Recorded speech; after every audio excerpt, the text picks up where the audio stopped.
सावधान रहनु होला है साथीहरू, सावधान रहनु होला। कुमार लामालाई फलो गर्दै सबैजनाले सेयर गरिदिनु होला साथीहरू।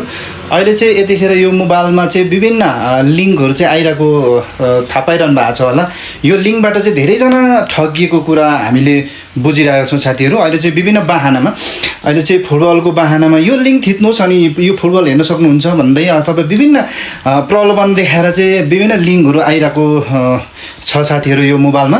र एकदमै चाहिँ सावधान रहनु होला। यो त हामी यो इलाम जिल्लातिर चाहिँ प्राय अधिकांश मात्रामा चाहिँ धेरै ठगिएको मैले बुझिरहेको छु। र हिजो मात्रै एकजना हाम्रो भाइ यो सूर्योदय नगरपालिका वडा नम्बर 3 कटिबुङकै भाइ प्रवीण लामाको चाहिँ ग्लोबल आइएमई ब्याङ्कमा रहेको पैसा चाहिँ 1,05,496 रुपियाँ चाहिँ के अरे त्यसरी ह्याक भएको छ साथीहरू। त्यो जुन लिङ्क हो त्यो लिङ्क थिच्ने हुँदाखेरि चाहिँ उसको पैसा सिधै अर्कोको नाममा गएको छ। तर उहाँ अनि हिजो चाहिँ इलाका प्रहरी इलाका कार्यालयमा पनि पशुपतिनगरमा चाहिँ उहाँहरूले चाहिँ जाहेर पनि दिनुभएको छ। र ब्याङ्कमा गएर बुझ्दाखेरि चाहिँ विनोद कुमार शुक्ला भन्नेको नाममा चाहिँ गएको ट्रान्सफर भएको देखिन्छ साथीहरू। र यसरी भइसके पश्चात हेर्नुहोस् त विभिन्न घटनाहरू घटिरहेको छ साथीहरू।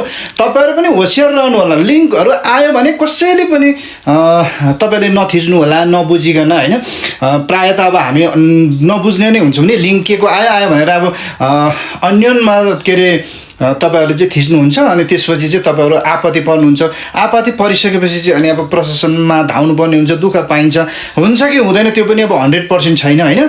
अब जेसुकै भए पनि यो हाम्रो प्रवीण भाइले चाहिँ अब इलाका प्रहरीमा चाहिँ उजुरी दिइसक्नु भएको छ पशुपतिनगरमा।